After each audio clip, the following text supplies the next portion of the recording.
Halo, selamat siang Facebookers. Saya akan melanjutkan pembacaan novel karya saya di tahun 2010 yang berjudul Pasinaon. Bagian 3. Lampu di ruangan tengah rumah bergaya Belanda itu tampak temaram, malah cenderung gelap. Dinding ruangan yang tinggi sehingga membuat suara orang yang berbicara menggema. Ruangan pavilion khusus untuk Oma Spinoza. Cucu menantunya tampak sangat menghormati sang nenek.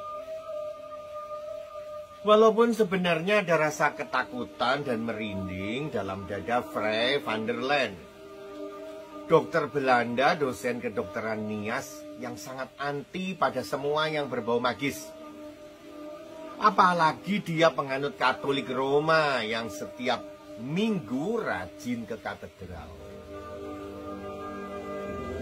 Pavilion itu terpisah dari rumah induk sekitar 20 meter. Dipisahkan halaman yang luas dengan kebun dan jalan setapak berpasio serta berpergola yang dirambati bunga Thunbergia grandifolia warna putih. Suasana tampak indah sekilas. Namun kalau pandangan mata tertumpu pada pavilion itu, ada rasa merinding yang menghampiri. Pavilion itu selalu tampak suram dan gelap walaupun di siang hari. Van der Laan telah berusaha membuat bangunan itu tampak cerah dengan memberi cat warna cerah, perabotan, hiasan dinding yang berwarna terang dan lembut, serta memberi patung Bunda Maria di sekitar ruangan dan salib Yesus Kristus dengan disisipi beberapa helai daun palem. Apa yang terjadi? Oma Spinoza marah besar. Semua ornamen itu dia perintahkan untuk segera disingkirkan. Oma Spinoza berdarah gipsi Spanyol. Logat Spanyolnya masih sering terdengar bila berbicara. Dia menikah dengan pria Belanda, Dickie van Zenten. Dia mempunyai beberapa anak yang tersebar di sudut-sudut benua Eropa. Salah satunya adalah Sonia. Sonia meninggal dunia waktu melahirkan anaknya dengan suami Willem van der Laan. Willem van der Laan tewas beberapa hari setelah istrinya meninggal karena korban perampokan. Bayi Lientje van der Laan dibawa dan dirawat oleh sang nenek. Menginjak dewasa, Lientje van der Laan menikah dan keluarga dari garis ayahnya bernama Vrij van der Laan, seorang dokter lulusan Nijmegen Universiteit yang selanjutnya dikirim pemerintah kerajaan Belanda ke kota Surabaya untuk mengajar di fakultas kedokteran bernama Nias atau Nederlands Indische Artsen School. Tahun 1888 berbunyi. Seekor burung kecil keluar dari jendela jam yang berbentuk rumah. Suasana telah mengubah jam lucu itu menjadi jam magis. Suasana telah mengubah menjadi seram.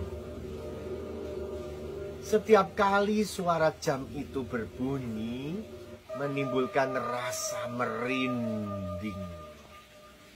Mirip jam di sebuah rumah hantu yang tak berpenghuni. Pukul 11 malam. Di luar rumah, suara jangkrik mendadak berhenti. Lolongan anjing gembala ras Jerman milik keluarga tetangga kiri kanan tiba-tiba bisu. Seolah ada tangan gaib menyumbat mulut mereka. Sesaat tercium bau menyan Arab dengan sedikit aroma seperti sampah yang terbakar. Kepulan itu bersumber dari sebuah tungku dengan bara merah arang kayu yang panasnya akan mengingatkan orang pada panas neraka. Tentu saja dengan jutaan kali lipat. Oma Spinoza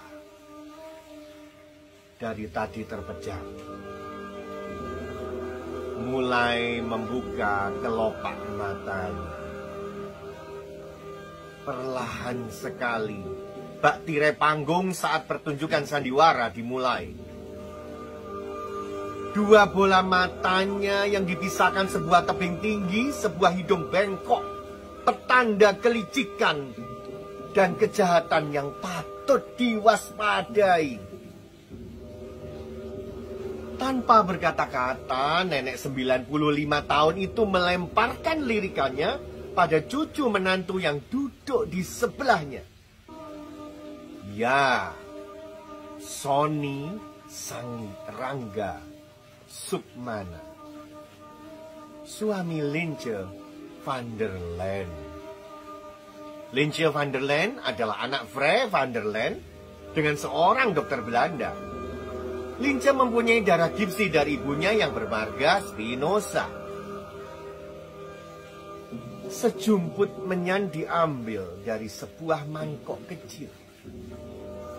Sambil mengucap mantra dalam bahasa gipsi Spanyol yang kadang-kadang seperti disisipi bahasa Arab, Syria, atau Persia, atau tidak jelas. Kadang-kadang juga mirip bahasa Sanskrit, kadang-kadang Jawa kuno atau Kawi. Dia menaburkan kemenyan itu di atas bara api. Bul! Kepulan kemenyan memenuhi ruangan yang tidak bisa disebut sempit itu. Langit-langit ruangan itu sangat tinggi. Juga jendela yang sangat lebar dan tinggi. Tidak mudah asap kemenyan itu membuat orang di dalamnya segera sesak. Semilir angin malam membuat asam kemenyan itu tak betah berputar di dalam ruangan.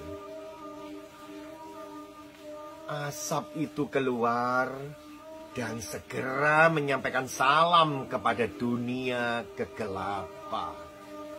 Kejahatan dan roh penguasa kala jengking kembar dari Yaman Selatan. Salah seorang pemujanya telah memanggil dan memerlukan bantuan Nun ribuan jauh sekian mil. Salam penuh nafsu membunuh dari seorang pemuja iblis yang setia telah sampai kepada sang penguasa dunia kegelapan. Langsung mendapat balasan. Meja bundar jati dari cepu, tempat meletakkan tungku berisi kemenyan Arab, tiba-tiba bergetar. Tangan Sony Rangga Rukmana terasa panas di cengkeram tangan keriput kurus, nyaris berisi tulang belulang saja. Oma Spinoza memadukan kekuatan gaib dalam dirinya dengan dalam diri Roni, Sony Rangga Sukmana. Tepat, cocok. Kata-kata itu tersembul dari ujung bibir perempuan gipsi yang memancarkan seringai mengerikan dengan aura mistik. Sepasang kalajengking milikmu sama kejamnya dengan milikku. Suara seperti orang batuk 100 hari yang telah kehabisan napas. Dari Baghdad menuju Yaman. Ya, Yaman Selatan. Di suatu